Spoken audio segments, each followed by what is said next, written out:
I want to welcome you back to Enemy of My Truth. And it's been a little while as work has been incredibly busy in the best possible way.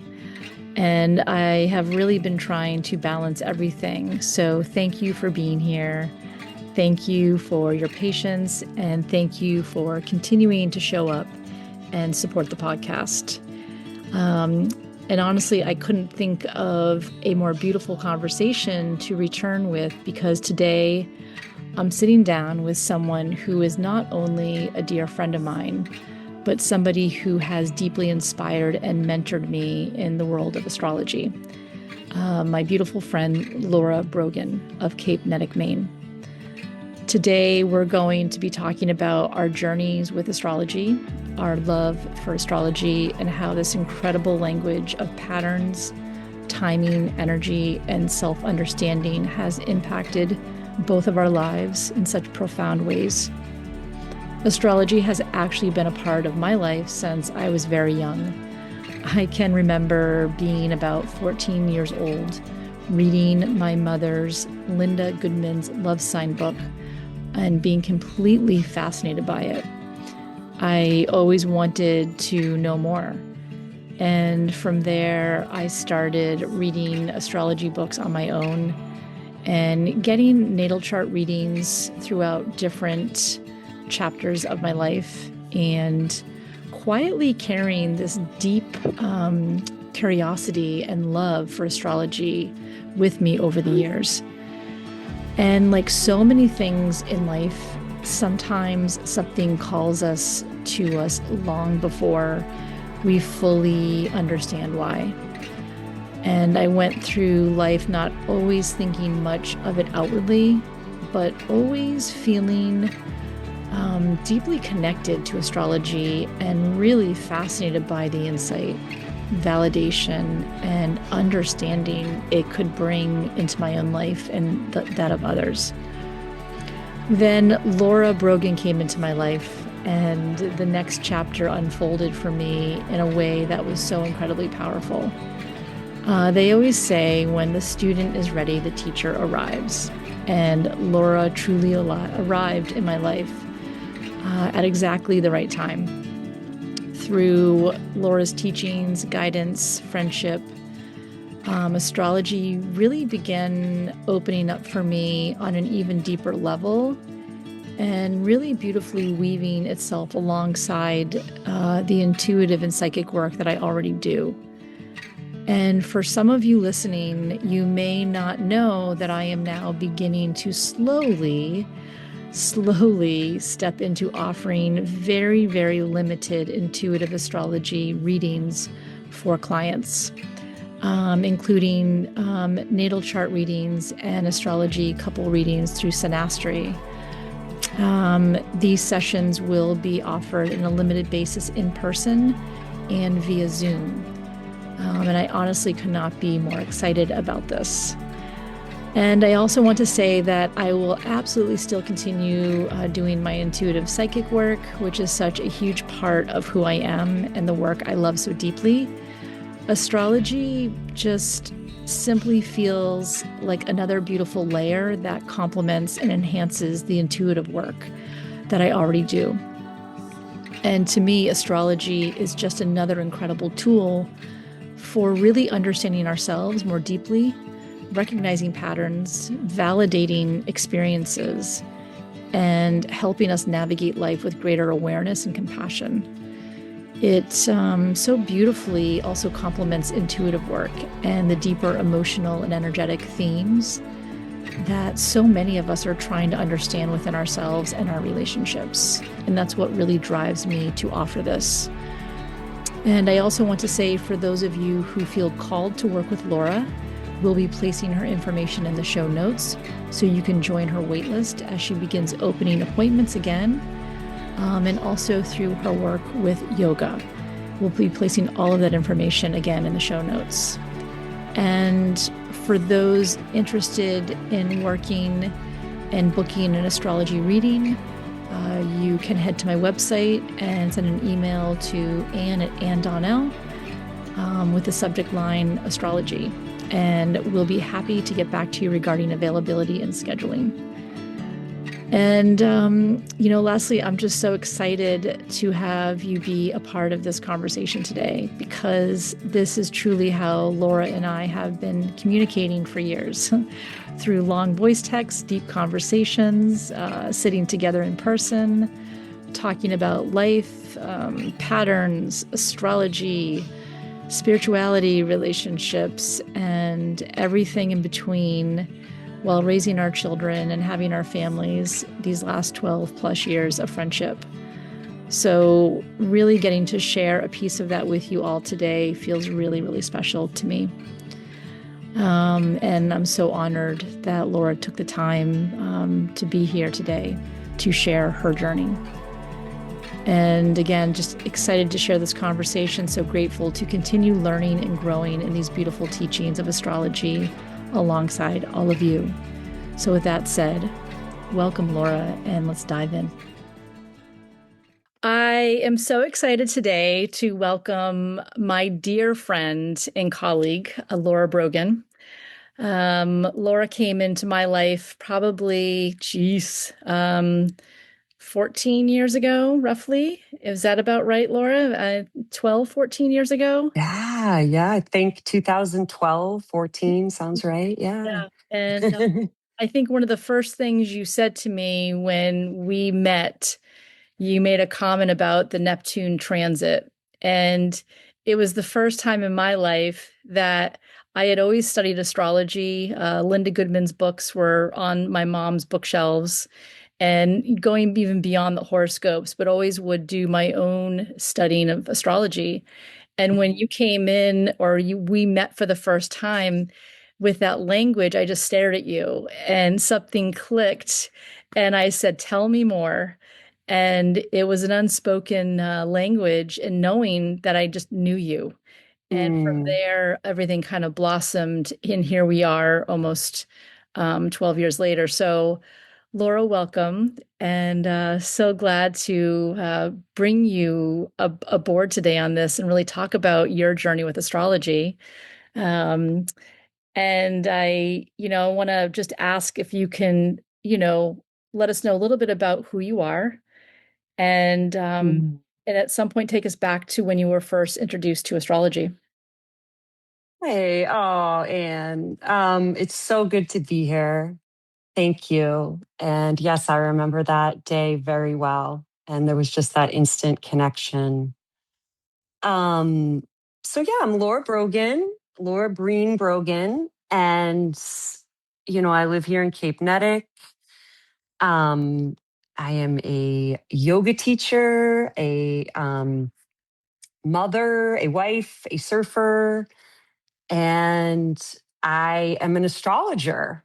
So the way that I came to astrology, very similar to what you're describing, and the Linda Goodman Sun Sign book was just fascinating to me growing up. And I can remember too the Boston Herald horoscopes. And I was always so curious about that, and I have Sun in Cancer. So I would read that one, and then I'd read about that. And then I'd read all the signs for all the other people in my family and my life. And it just was fascinating to me. But with those sun sign horoscopes that you see in the paper, it's like I wanted more. I was like, there is more to this. And, the way that, like, my formal introduction to astrology was very serendipitous. I am also a massage therapist. I went to Downey School of Massage when I was 21 up in Waldoboro, Maine. And one of my teachers there, my neuromuscular therapy teacher, her name is Jean Gaudet. And she's also a practicing astrologer. She was a practicing astrologer in Blue Hill, Maine. And I was just fascinated by this woman. And I set up a astrological consultation with her. I had no idea what to expect. And, pre-internet. So I'm seeing all of this for the first time with her, and sat down across from her in her little cabin up in Blue Hill. And she showed me my natal chart. We'll go into what a natal chart is, but that's, that unique chart that each of us have that shows the signs of the planets, the houses, and the aspects, like what was going on in the sky at the moment of your birth. So at the moment of my birth. And hearing Jean translate my chart and give her interpretations of it and what she was picking up on and what she was feeling and seeing in the symbolism of the planets, it just, I related to it so much. I felt like I was hearing these deep truths about myself that I wasn't even conscious of. You know, I'm 21, hadn't really thought on that level. And I have to say, I was very skeptical. I was not at all like, you know, a fangirl about it. I was actually blown away with the accuracy with some of the themes that she was telling me. And of course, you know, I was dating Dave, my then boyfriend, now husband. So of course I had his birth time. I wanted to know about him and you're right. Like I want to Right. know, okay, what do you see with him? And so she told me that she saw some really good indications for committed relationship with us. And we've been together almost 27 years. So that was in 2026. So that was really my first introduction. And from there, I was hooked. From there, I started reading the Stephen Forrest books. You know, you and I are both a student of Stephen Forrest.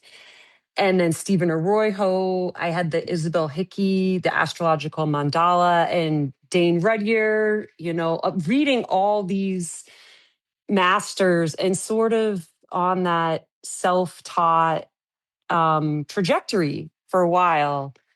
Um, so yeah, that was sort of my first glance with astrology. Well, I love that. And I love, I mean, just, and I can imagine going back in time, anybody who's had their first natal astrology reading, you kind of don't know a whole lot because then, we're simply curious about it. And then when you come away from a reading, especially with somebody who really can understand the chart, because it's so intimate, and somebody understanding you or giving you language to yourself in the way that they really understand you, looking at something that looks very scientific. They're looking at Mm, this wheel and all the things that are described. And so I can imagine, Laura, you then at that age walking away.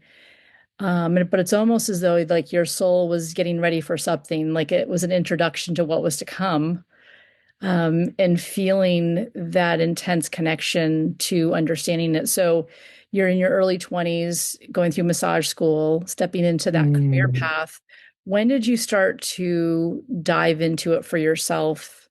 When did that come about?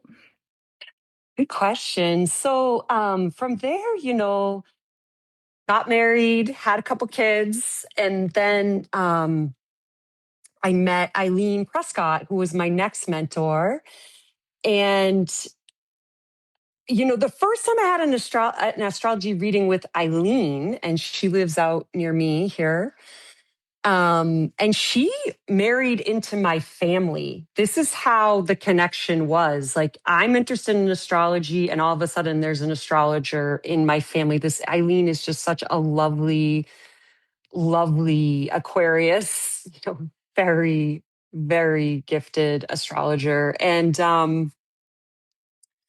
you know, she read my chart. And here's the thing, it was different than what Jeannie had said. Some of it was the same and some of it was different. And um, with Eileen, she had to say, okay, some of these sort of softer themes in your chart. Well, I have to tell you, I see a few harder themes as well. And I was fascinated by that. It was almost like the first time I heard the information, that's what I needed to receive at that time.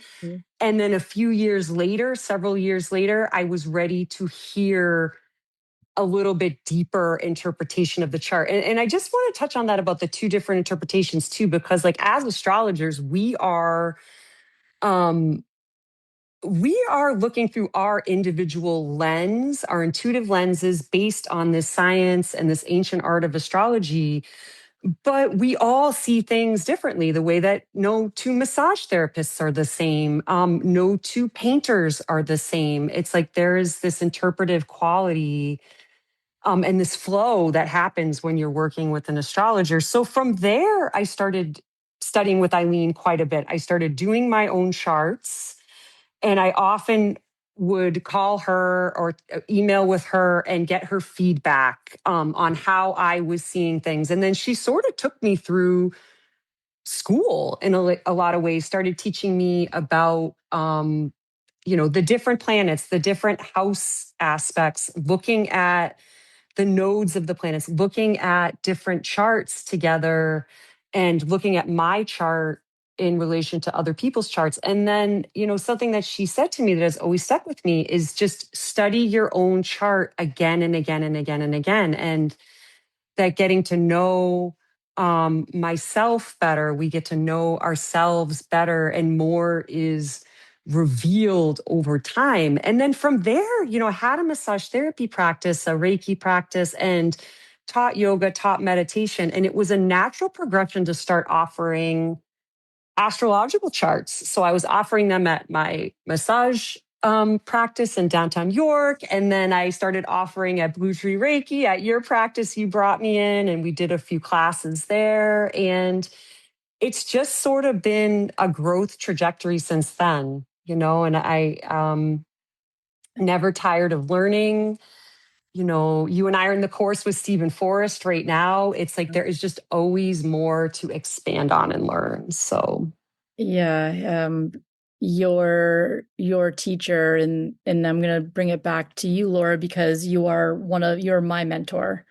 And mm, I think that there's a language that comes about with astrology, and we find our people, our mentors, our teachers, and then mm, hopefully teachers of our own to share that with others. But there is definitely a language that we can hear from certain astrologers when they are reading our chart. And to your point, and I've had this, that I've worked with other astrologers that have read my natal chart, and they see completely different things than I would have seen for myself or somebody else. And I think mm, that we're at certain points in our lives where we need to hear the information, and that it's the right time to be able to process that. Even when we hear something, we still have to process it. But it's mm, that deep,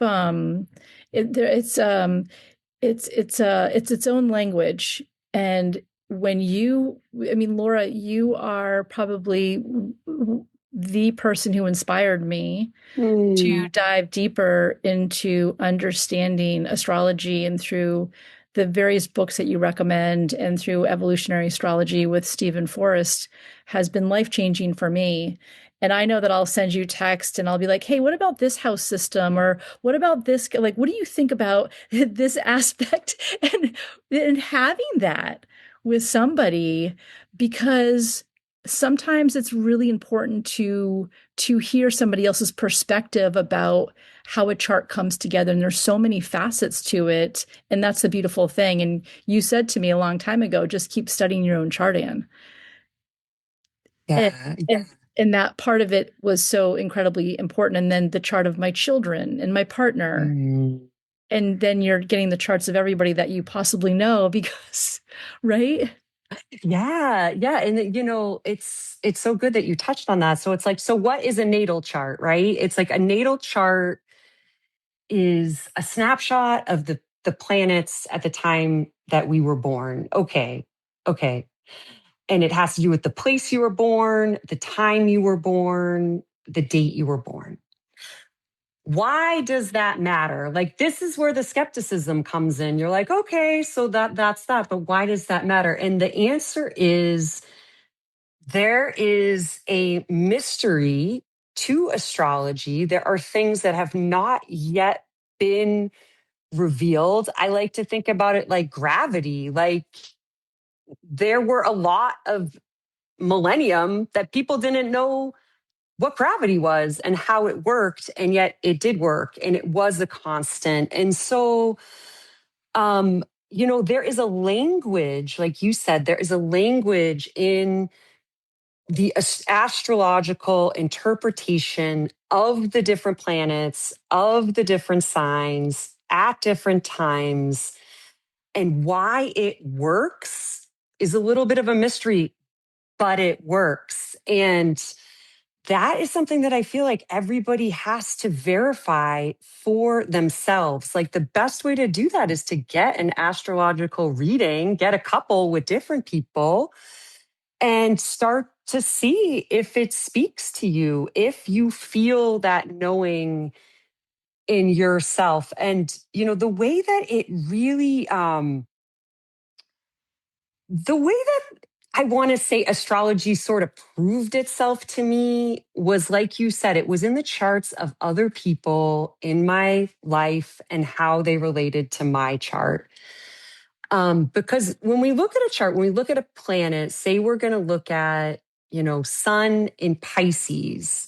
So if you open up like just a horoscope book, it might give you all these qualities about Sun in Pisces. And some of them are positive and some of them have a negative tint, right? So every planet and every sign has a continuum of possibilities. And, something that's been really fascinating for me is that my kids are twins. So they have the exact same natal chart and they are far from the same people. And you know, their life trajectory isn't the same. So it's really interesting to see how they have used the energy in their natal charts. And so when we're talking about natal charts too, without getting like too complicated, what we see in the newspaper, if you Google, like, okay, I'm a Leo, what's my astrology? That's based on the placement of your sun when you were born, the placement of your sun. So think of the zodiac as a 360-degree wheel. I think we've all seen the images of the zodiac with the different signs split up into 12 pieces. And, you know, um, so the sun is a piece of that, but then we have where was the moon when you were born? Where was Mercury? Where was Venus? So all these energies start blending together and start telling us a story. And it starts giving us an essence, is how I look at it. It distills down an essence of different energies. So when I started to understand that my husband isn't operating from the same places that I am, that his constitutional makeup is completely different, or like with my kids, their constitutional makeup's completely different. That started telling me a lot of things. Like I was seeing it play out in real life and then going to the charts, and I'm like, okay, this makes sense. And then you start to see, without getting too ahead, like the transits, like you start to see things happening in real time in the sky. The planets keep moving, they don't stop when we're born. And then so you start to see, okay, Pluto made a transit to my natal sun and something happened. And when I say something happened, I'm not saying something good or bad, just this energy came into my life. Like um one of the most clearest examples that we get with this is the cycle of the moon. I mean, we can all feel the cycle of the new and the full moon. I mean, everyone says, oh, it's a full moon, things are getting a little crazy, like howling at the moon. And um that is the closest body to the sun, to the earth, excuse me, is the moon. And that's where we really see this. And then on another level, the Mercury retrograde is in popular consciousness now. And so we talk about the different ways that we feel a Mercury retrograde, either with delays or just communications a little bit different. So yeah, I'll pause there. That was a lot of info. No, I could listen to you all day long, Laura, and I am, as I'm listening to you, it's almost like how do you, I think you said something about making it understandable, and I have found that in my own journey of understanding how to understand a natal chart and read a natal chart, and how I translate that to people that I do astrology readings for, and whether it's, clients or friends or family, it's making it understandable. So, it's breaking it down. Like we have the 3 points. You have this wheel, this 360 wheel, degree wheel, and it's a snapshot of what I like to say is astrology is patterns. And one thing Mm, I love about astrology is it speaks to patterns in the way that things show up. And so, as you talked about your sun, which is the embodiment of like kind of how we show up every day, like how we operate. And then we have the moon, which the moon is fascinating in somebody's chart because I always want to know how somebody emotionally connects in the world and with other people. The sun's wonderful, but how do they emotionally relate, which is the moon. And then we yeah. have the ascendant, which is how the world sees us, or perhaps as they say, the mask that we may wear. And so having those three things, for instance, Laura, with you and your beautiful Cancerian sun and Piscean moon and Leo rising, just to break it down, anybody who has a Cancer sun or Cancer sign in their chart, there's a lot of emotion there. There's a lot of areas of how our moods are and how we feel deeply. And I Mm, don't know if you said this or I read it, but there's only room for one in the crab shell. So if they get upset, there's only room for one to go back to the crab shell to like just be there. But the way you show up in the embodiment of your energy, Laura, is very compassionate, it's very loving, it's very mm, emotional. And then your moon, being in that Pisces energy, is the same watery beautifulness of how you go deep with others. And then anybody who might see you walking around, a gunquit and that Leo rising, you've got this beautiful energy of this lioness. That's how you show, but like underneath that is this beautiful, caring, loving energy. And so breaking mm, that down for somebody, for themselves, but where it's really important is breaking that down for somebody's partner. Because mm. I always say, like, you cannot outrun your chart. Like, Right. your chart is just so incredibly powerful and humbling. And as you've always said to me, what is it here to teach you? Mm, And then stepping into the word transits as you talked about, Laura. And I don't know a good way to describe that, and we have all this terminology we're kind of throwing there, but this the transits are, our charts are active, mm. and being able to use transits to perhaps look at energy that's going to be coming up in one's life. We can go back to their past to take a look at things. But how would you describe the energy of someone coming to look at perhaps future events, not for predictive, but for more Oh, supportive, and to get an idea of the atmosphere, the temperature happening? that's such a good way to put it, Anne. I feel like one of the major, um, really special uses of astrology is divine timing. It really helps with managing expectations around what's going on, I guess to say. And it has to do with it's not that you can't do something when the time isn't right, but it might feel like swimming upstream.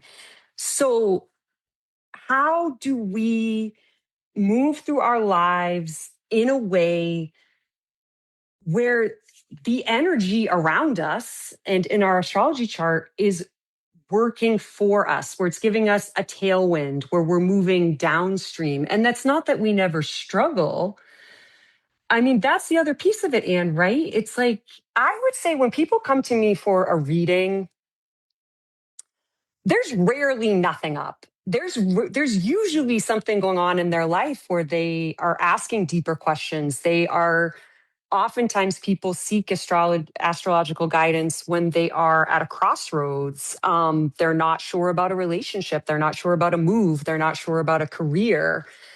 And they want to hear a little bit more about that and like what the time frames look like. I mean, we talked about the planets and the signs, and then the other main component of the astrological chart and how it gives us information is the house system, like that wheel that we're talking about, broken up into 12 different houses, one for each of the signs of the zodiac. And depending on the time that we're born, those houses are different for each of us. Well, there's 12 different possibilities for every person. So, meaning you're going to have one of 12 different possibilities. So, astrology also gives us insight into what area of our life things are playing out with. Like, for instance, like I've had clients in the past and say, like their deepest desire is, say, partnership. But when I'm looking at their chart, um, what I'm seeing for them is more along the lines of, wow, your chart is really patterned right now to prioritize yourself, care for yourself, and like really put that energy into yourself. And then I'm like, I'm seeing partnership themes coming up in the chart 4 years from now, 5 years from now. And sometimes that can be really reassuring to people to get that context, because people are already feeling these things, right? When people come in, they're already feeling that sense of confusion, or like timing isn't lining up, or they're not sure what to do, or they're not sure if the person they just started dating is the right person, or the home is the right home. And sometimes, like, a lot of what we get out of an astrological consultation is just an insight into what the right timing is around an event or sequence of events. And we're at a fork in the road. Which way do we want to proceed? And it doesn't mean you can't go back to the other fork and go the other way, but sometimes it just shows like what the easeful way is. And with that, because I've used the term like downstream and easeful a few times, like that kind of terminology. And like another thing about astrology is it can direct us towards the things in our chart, in our life, that are more challenging, but that we need to go through for our soul's growth and for our continued evolution. So, that's another quality of astrological consultation, is talking about those more sensitive subjects. I mean, like you and I were talking about before we started recording, like, there's a lot of deep and tender hidden themes and places in people's lives. And, to join with an astrologer and get more insight into that, it's like, hopefully, when I work with someone, it's like I am holding the space for them to explore what's going on in their life. It's a confidential place. I am giving them the insight that I am picking up on in their chart, and they take that in, and then they can come back with any questions or thoughts. And you know what, Anne, like you and I have talked about a lot about this too. Like a lot of things, hindsight's 2020. So that's the other thing with astrology, and like for the skeptics. And when I was a skeptic, it's like, going through something and then looking back and looking at, okay, what was going on with the planets at the time I was going through that, and then seeing the themes with that, and it self validates over time. Um, I want to say too, like you touched on too, like knowing the birth charts, the natal charts, and what's going on for your loved ones. Like that has helped me in all ways be in a relationship for 26 years. Like understanding my husband's chart, and how, like you just described me, like the Cancer sun and the Pisces moon. Well, he's a Leo sun, and um a Taurus moon and a Cancer rising. And he has a really different way of operating in the world. And then, it goes on from there, the Venus and Mars placement. And so seeing, like having a glimpse into like what his operating system is, like what his natural energetic responses, his sort of default responses to things, and the energy he approaches things, it helps me not take things so personally. It helps me Yes. like yes, and same with the kids, right? Like same when we see our children's charts, it's like, you know, we're going full in here, but like with aspects, like the planets make different aspects to each other, and some of them are challenging, some of them are easy peasy. And I have some challenging aspects with my chart and my children's charts. And guess what? I have a wonderful relationship with both my children. And it is in part because of astrology, because I can see the ways that they are looking at things 180 degrees differently than I am, 90 degrees differently than I am. It takes a lot of that taking things personally out and helps me see a macro level of things and see them and, any other person, friend, family, spouse, colleague, as their own individual soul on their own journey, operating from a completely different place than I operate from. Well, doesn't it, as you just said that, Laura, about your kids and seeing the differences of the energy, and that's the thing. And I think it can give us such perspective and patience and understanding of those in our lives. Because to your point, you said even about even if there's contrast or there's difficult aspects in a chart that you have with another, like with our children, well, that's where we're to learn. That's where we're to understand and grow in that perhaps square opposition, let's just say. And Hmm. it allows us to perhaps see something or hear something from them in a way that we couldn't. And my daughter's a Capricorn, and my two boys are I have a Sagittarius and an Aries. And for I'm gonna talk about my daughter, and two of my kids have gotten into astrology. They've had no choice because I'm always talking about it, and now they're like picking up and they're like understanding. And so, my daughter being a Capricorn and I'm a Gemini, I know I drive her nuts a lot because Yeah. Yes. Capricorns are like, can we slow it down? Can I have some routine? I don't really want to leave the house necessarily. And I'm like, all right, guys, let's go 5 minutes in the car.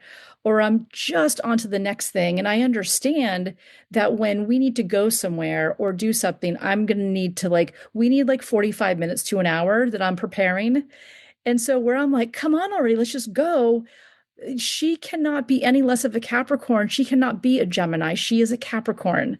Just like my one of my sons is a Sagittarius, on the go, independent going, and then one is an Aries. And Aries energy, their fire energies, can be impatient and wants to have it right now. And my moon is in Aries. I deeply understand that. And so, where somebody else might get upset with how they are reacting, or like, geez, hold your horses. I'm like over here thinking, like, if he could, he would. But Yes. right, like, but you're born with that Yeah. fire. You have such a respect. I mean, Laura, and I'm going to just full disclaimer, anybody listening right now, this is not a replacement for mental help and professional help, but astrology is like my daily therapist. Like I look at the Mm. chart and it helps support me if I'm going through something challenging to make sense of what's going on. And you had just talked about a very important part of the chart, which is the houses. And so there's three components to the chart. And let me know if this is right, Laura. So we have the signs. We have it's like the it's like the why. I think I'm getting the how is like the planets, like and how we are how's that sign expressing itself? And then Mm. the houses is the where in your life. And so the 12 houses represent the first house of the person, for instance, the second house of money and material things, third Mm. house of siblings and communication, fourth house and home, fifth house of, creativity. So there's the houses are the areas in our lives that are always kind of being amplified due to transits. And so if someone Mm. comes to me and they're like, what the hell's going on with my job? Or, I see a big move, I'm going to see some energy in their house of career, or Mm. an aspect to house of career. So again, it's a pattern. And I could see the same aspect in somebody else's chart or something different. So what I love about astrology is you start to see the patterns. Yeah. And that's really and it's teachable. I feel like any Yes. person I work with, I'm like, do you want to learn this? Because it's really cool. Mm-hmm. Mm-hmm. You just put that beautifully. I mean, that was a beautiful explanation of all that. And um also the disclaimer, yeah, it doesn't replace like mental health therapy. It doesn't replace, your spiritual path if you're, a churchgoer or anything. It is complements all of that. It's another perspective, and I find it, weaves into all of those things with a lot of additional insight, and has, for instance, I know at times when I've been in therapy, having the astrological perspective, working with my own chart, maybe consulting with my mentor or you or another astrologer, that just gives me that extra awareness, and that helps me make sense of the therapy. It helps me make sense of everything that's going on. So I think that was really important that you said that. This is a tool and a lens. There's a lot of different lenses. Some people use tarot as a lens. Some people, tarot cards. Like it's just, this is another lens of very, very old language. People don't even know how old the astrological symbols are. I mean, they're ancient. They have been around for a long, long time. And you know, yeah, I think that's all I had to say about that. Um, But yeah, you put that really well. well, you made a reference to how it's a lens, and it, Excuse me. what's kind of brought me, and I've been wanting this conversation for you and I for a while, Laura, because I Yes. am like I am like crawling through my podcast and between just being very busy with work, but astrology is one of these things where it has slowly crept into my life, and with Uranus going into my Mm. my 10th house, shocker. The push from people around me have been like, why are you not doing astrology readings? Hmm. Because part of the piece that I've been working through is that I would work with a client psychically and I would see things going on in their lives. And then whether I'm looking at their chart like a month later or not even putting two and two together. And so, because a chart gives you factual information, where my psychic work, I am going into the field, which you don't want any factual information. I Hmm. don't want that. That's not how I teach it. But what I was finding was this very similar parallel of what I was reading and what was going on. And then somebody might come back to me, they're like, my astrologer told me that. And I don't even know their chart. And so what Hmm. I'm noticing is there's this parallel of this intuitive psychic lens when I am looking at someone's chart to be able to address it through that and combining both of those. And such a Hmm. respect. I have such a respect. And that started with you, Laura, the respect of the way that you hold astrology, but it's the way that you and I've always said this, it's almost like like everybody's chart holds many songs, and Mm. their chart is a beautiful array of songs that are always happening at different parts of their lives and in different ways, and it's strumming differently. But you sing and you share and you really dive deep into a particular aspect or how someone's actual natal chart is showing up for them in a way that makes a lot of sense. Mm. And you had made some comment to me very early on when you were teaching me, and I remember we would leave our sessions and I just didn't even want to go home and put the dishes away. I just wanted to sit with you longer, right? Because you Yeah. just cannot get over how intimate and how the accuracy of understanding another individual through their chart. And you had said something to me that you're like, Anne, oh my God, like look at where your Neptune is in the fourth house. No wonder, like you like that. That's like your fourth house energy. Your Neptune's there, and for me, understanding that and understanding how Neptune holds up in my life and where I don't want to say I disappear, but where I'm able to go under a bit, where I'm able to Mm. go inward and be able to live in that space, especially in my home environment, which is so incredibly important to me. And then having my eighth house loaded with my moon in Chiron is no accident. That I am always working in the realm of things having to do around death. So you really, and I think I'm going to add one more thing, Laura, then I'll let you go and share some more. But the way that we work with astrology, there's got to be a great deal of ethical responsibility with it in the way that we're allowing someone to interpret their own chart while we're working with them. Like, does that make sense? Can you understand this? Mm. And you go there in the way that you really look at someone's chart and the way that it's set up and the way that you almost are speaking directly about that person. And for somebody who hasn't had it done before, can be very jarring. Like, how did they know that about me? Mm.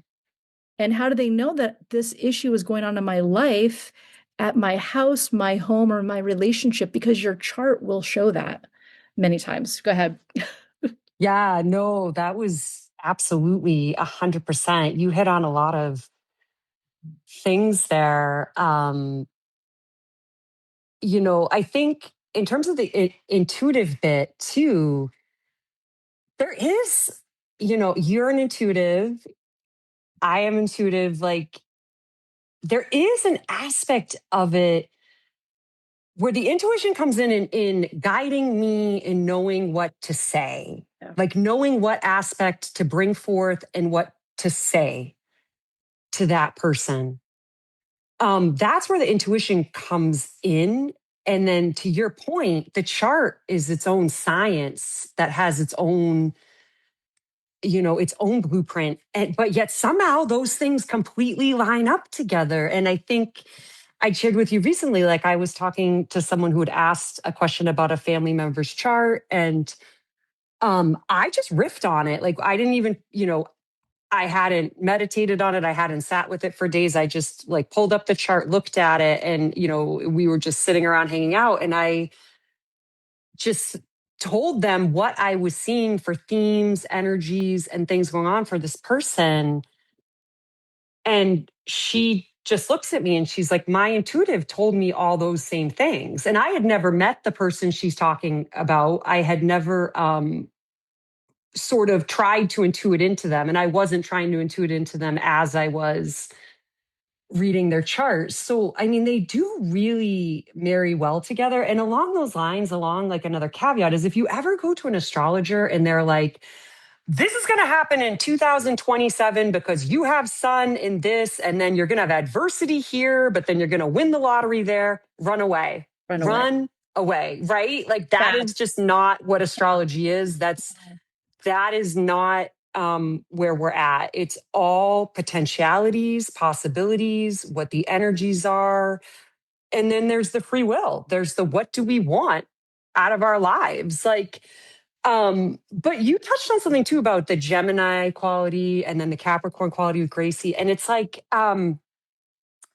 we talked about knowing our spouses or our loved ones, but then there's also that quality where we can extend that self love to ourselves, extend that love and understanding to ourselves when we don't operate like other people. Like, for instance, like Anne, like you are a Gemini sun, 10th house, like big, career and public facing, 11th house themes too. And it's like, you can filter through a lot of information and talk to a lot of people and network and communicate with a lot of people. Like you have a giant skill set with that Gemini sun.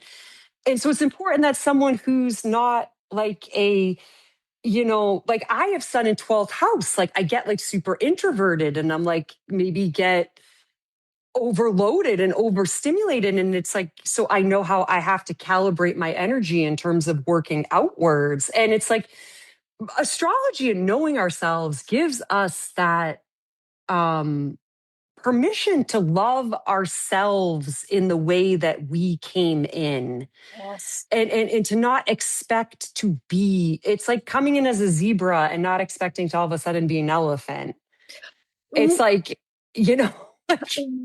Right. And yes. And you just, hit on something because depending on what house systems, if I am Placidus, my Mars is in my 11th house with groups and Mm, whatnot. And then if it's whole sign, I'm in my 12th house, which is yes. interesting because you would think that I would be more of a 11th house with groups, but like there's a large, large, large part of me that likes to be alone a lot. Like That's right. I even if my husband and I are in the same room, he might be reading and I'll be reading, but I go internally and I go inward.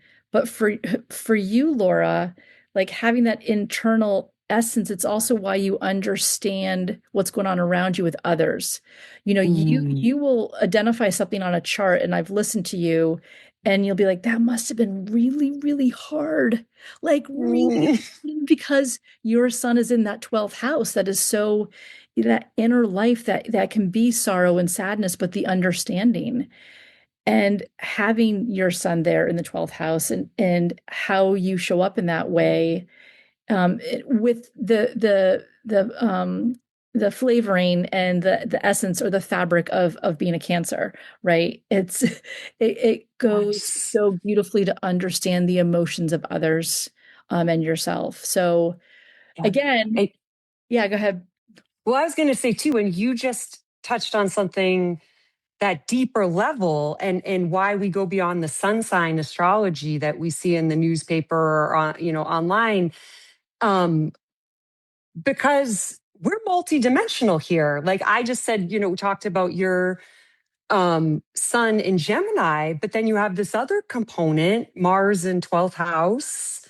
And that's another layer to Sure. you. Yeah. Like we have all these layers of ourselves. And we're not like a one dimensional, a two-dimensional kind of being here. We're multidimensional beings. And, there is a lot of potentiality with how we express ourselves. And yeah, like not all cancers are the same, not all Leos are the same, far from it. And then we talk about things being in balance and out of balance. Like when I look at someone's chart, um, like I'll just use my own Cancer sun sign. Like, so I'm not picking on another sign, but like, um, Cancer in a healthy balance and a healthy expression, the sign of Cancer, it's nurturing, it's intuitive, it's ruled by the moon, it's caring, it's homemaking,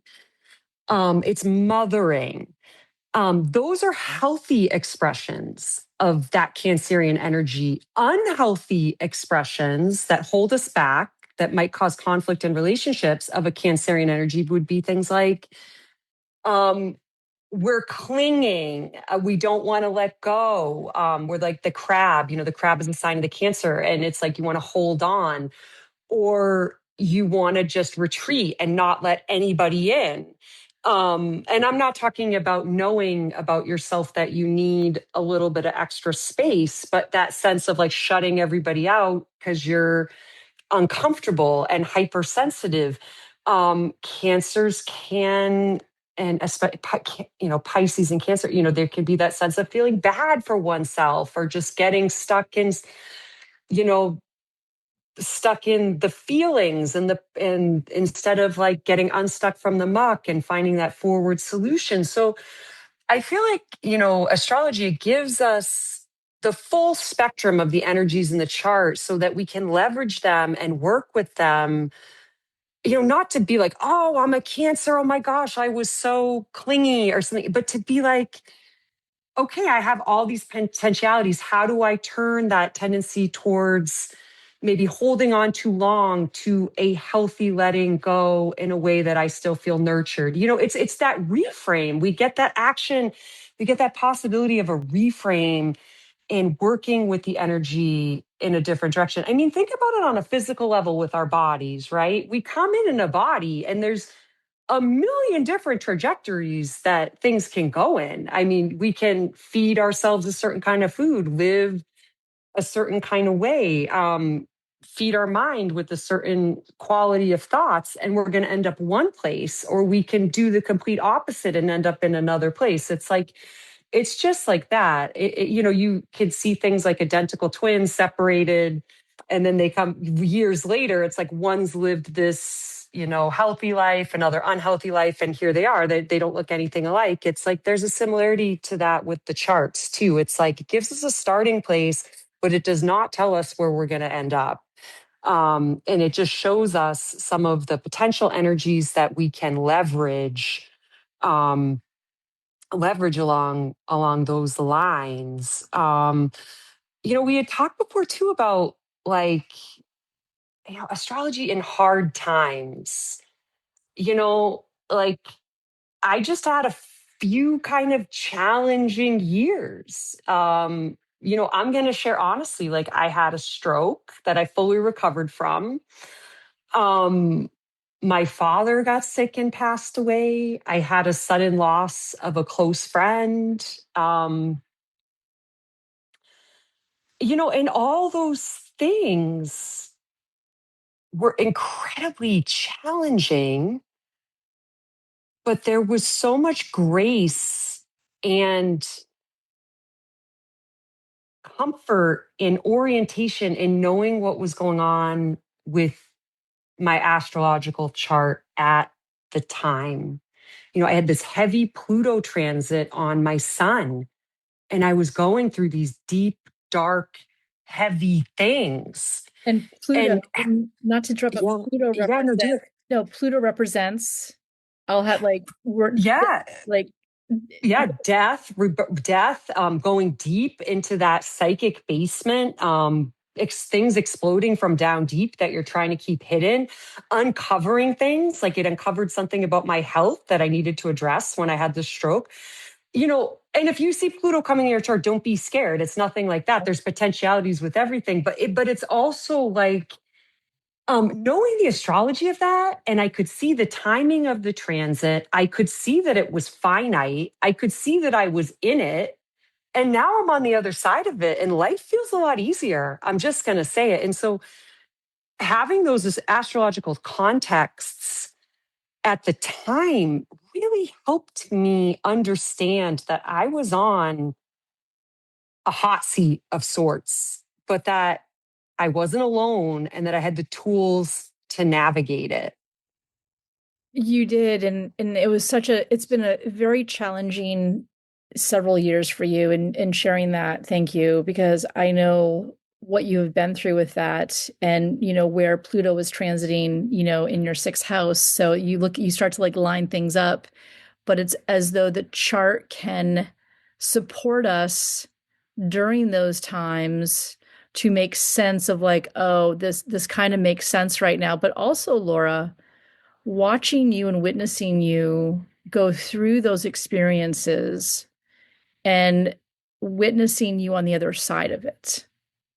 That's watching you and the way your chart moves and how you show up, but who you are today through those experiences. And I think that's the beautiful part, even through the pain of reflecting back on that you did move through it as hard as it was, but who you are today because of it.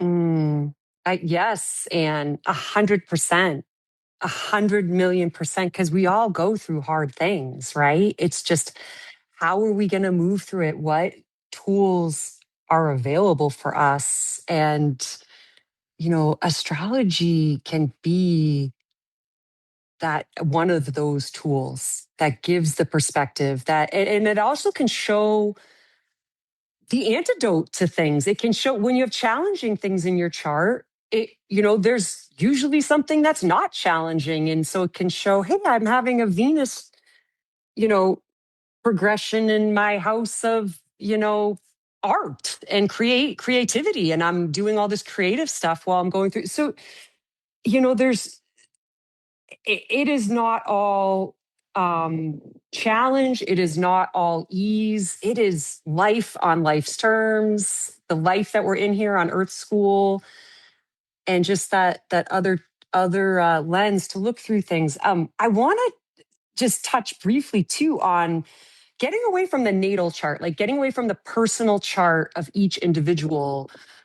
You know, there's collective astrology. And that's a lot of what, if you're reading online or reading any like forecasts for the month, the week, the year, the day, you're getting that collective astrology. So it's telling us like where the planets are right now. Um, and so the planets have different speeds with which they move around the sun and have different cycles. Um, so, Earth, Moon, Sun, Venus, Mars, those planets all move, within 2 years. Earth actually is the center of things. I didn't mean to say Earth. Like those planets move. Mars cycle is a 2 year cycle. And then you get out to Jupiter and Saturn, and Jupiter is a 12-year cycle. Saturn's a 29-year cycle. So then those are showing these big themes. You start to see, okay, what's working on a 12-year cycle? Like what house is Jupiter in? Jupiter is abundance, blessing, expansion.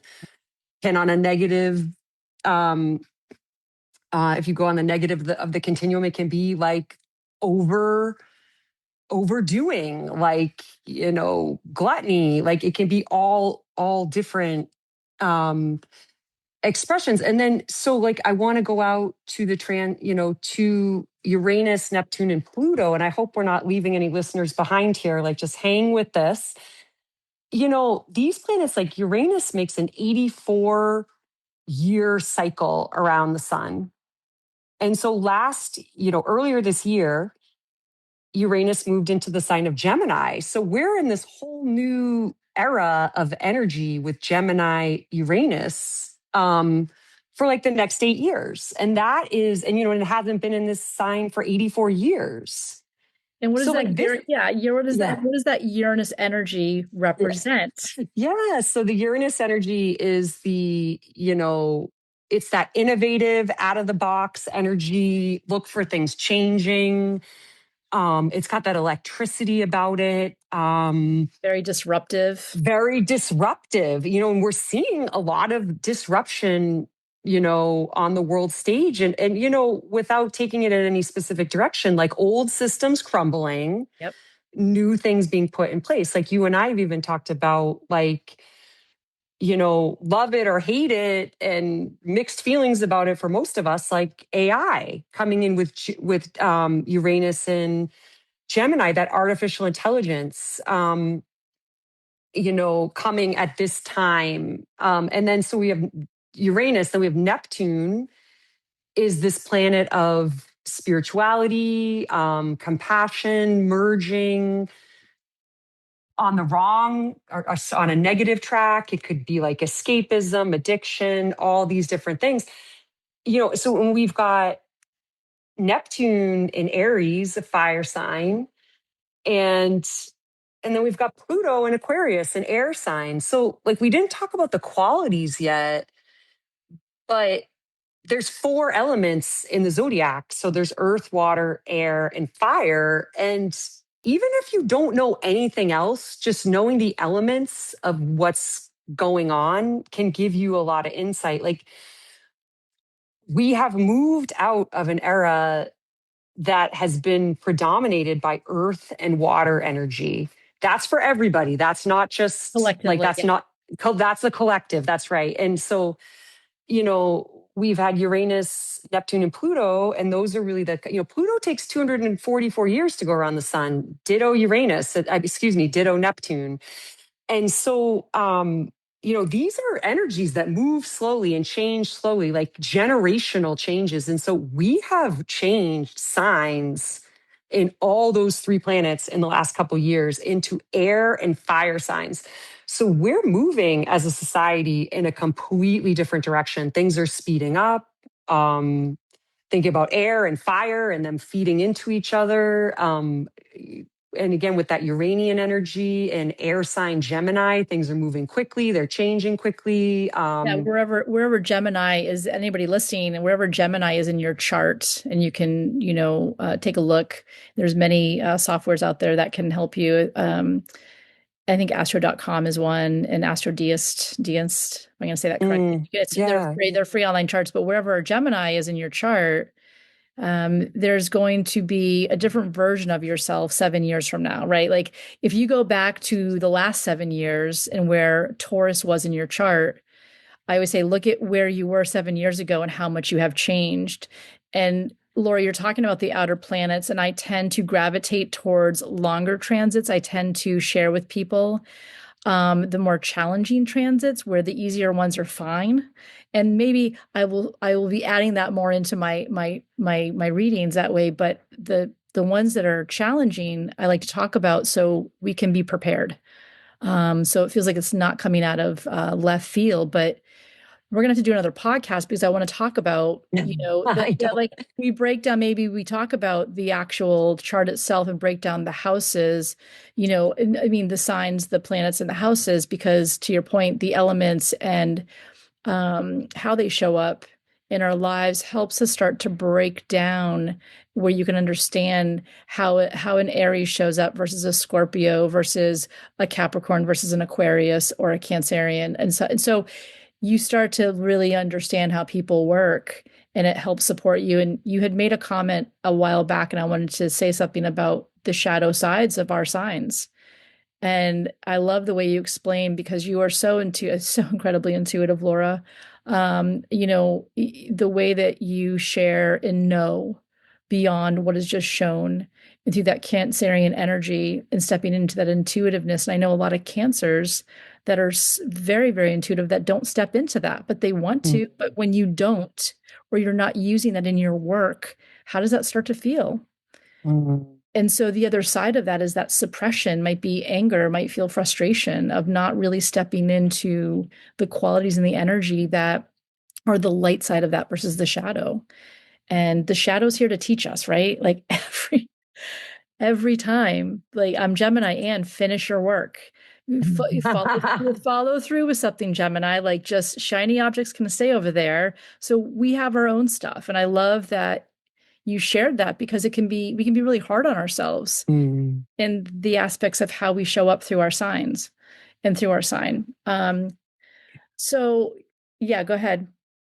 No, absolutely, absolutely, and to that point too. I don't want to get like too out there, but there's this component of the chart. Let it wash over you, generally, but it's the nodal axis, and whatever house the north node is pointing us to, like our direction in this lifetime. The south node is showing us where we've already been in prior lifetimes. You don't have to believe in reincarnation or having been here before to get great meaning from your astrology chart. But if you want to delve into those things, there's a lot to tell us in the chart. And, for me, it's like my south node, like what I'm very comfortable with in the ninth house, the house of travel, the house of philosophy, the house of being a student, a scholar. Like I love to travel. I've traveled all over the world, like every continent except Antarctica. And I love to study. I am forever studying, forever in courses. And, third house. So my north node in this lifetime is in the third house. And, I'm supposed to be staying a little closer to home. Like I'm very comfortable getting dropped off in like Africa and like making my way through the bazaar. I am less comfortable dealing with the minutia and the day in and day out of a life, just a householder life. And so but in this life, my chart points to this need to not just gather information, not just be a student, but to also be a teacher, not just read, but to also be a writer, and to not just travel, but to also create in your own community.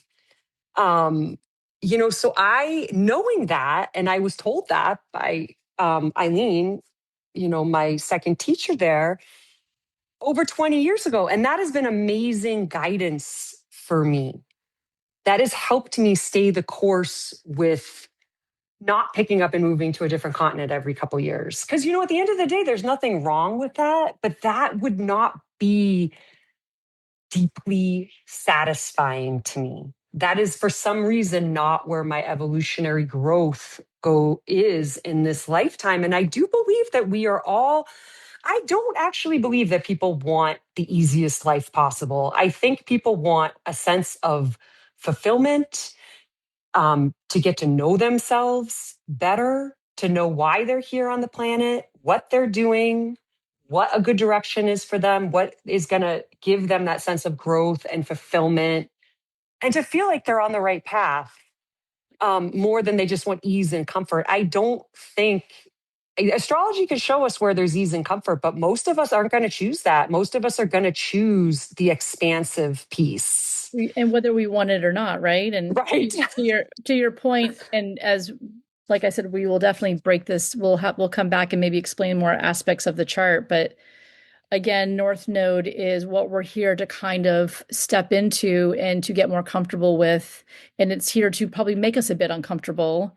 Where the South Mm, Node, as you said, is something our souls kind of know. We've been here. And, your North Node, Laura, being in the third house, would also indicate to me in the sign of Virgo, I believe, is also yes. you're here, Laura, to communicate with others. Like that's the work to speak, to share with others, to express yourself, to write. Mm.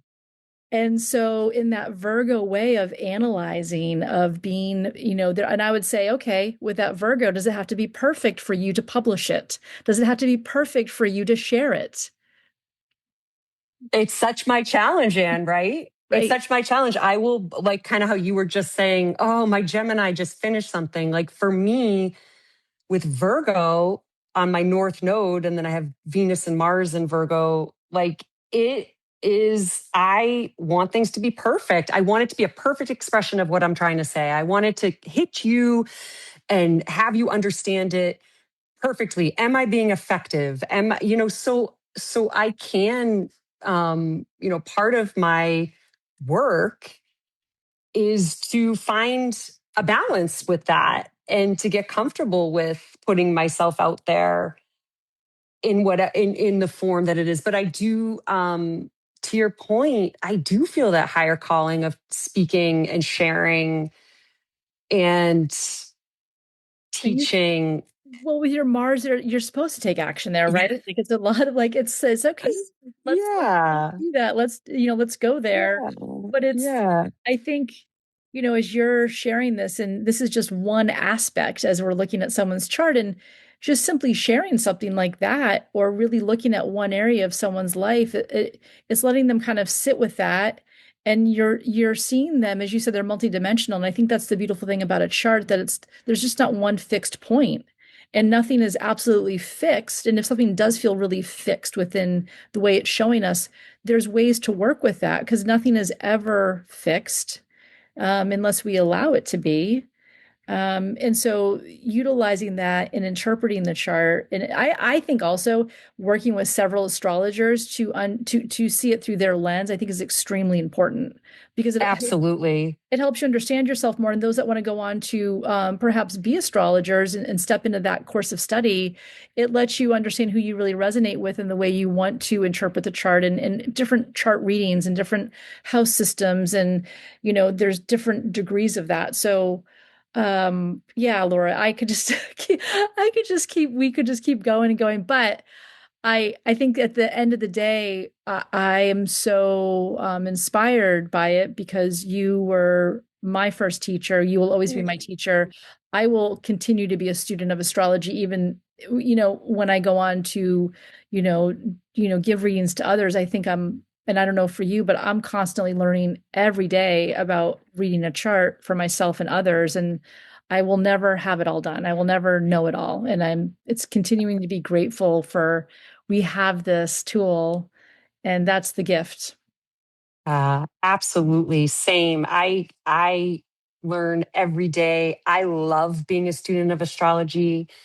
I love being your astrological sister. And also, I love that you're going to be stepping into this more and offering readings, which I've been pushing you to do for a long time, because, um, to your point, Yes, so many different perspectives, so many different astrologers, and check out a few people and get that different perspective and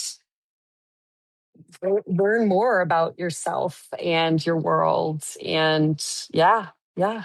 I hear you, Laura, and it's a beautiful, I mean, the astrology lens and talk that you and I've had over the last, 12 years has been nothing short of just a beautiful gift. And looking at the synastry of our charts together and just knowing that you're there and having that person. And anybody out there listening to this that loves astrology, like find that person, find that teacher, find that book. Because just when you think you've scratched the surface, you haven't. Like, that's right. That's right. Right. Studying this for, for a long time. And you're like, oh, I did not know. I didn't look at it that way. So, to wrap this up, and I think that we'll get on, another recording, Laura, to just do some more deep dive on the more specifics of the chart and maybe synastry and composites and all of that good stuff in the moon and all these beautiful things. But I know you're going to be stepping into and you're creating a website. It's not there yet, but how can people reach out to you when you do decide and you're able to step into offering astrology readings? How can they get a hold of you? Yes, good question. Thank you. So yes, website in the works, and it's going to be Laura Breen Brogan at laurabreenbrogan.com. And then my email in the meantime is Laura Breen Brogan. So LauraBreen Brogan at yahoo.com. And, send me an email if you want, and I'll put you on the list for when I get up and running with my website. This summer, if you want to catch me in person, I teach yoga at Yoga East in Kittery and also at the Viewpoint in York, Maine. So, not astrology, but if you want to come do some yoga and just kind of be in the energy together, that's where you can find me live this summer. And then, stay tuned for the website, which I'm really excited about. Well, and I love what you're doing in the community and your teachings with yoga and the practice with yoga and how that incorporates into so much of what you do and showing up. And I will put in the show notes how people can find you this summer at Yoga East and over at the Viewpoint, and then through the email as well. So there's so much more to come. Laura, I love you to pieces, respect you, and so excited that we finally made this happen. Thank you, Anne. Me too. I love you, and I'm honored to be here, speaking with you and everyone today. So, we've opened the box, and we'll continue to go. But thank everybody for being here. But Laura, thank you for taking this time, and just sending you so much love. Love you, girl. Love you. Love you.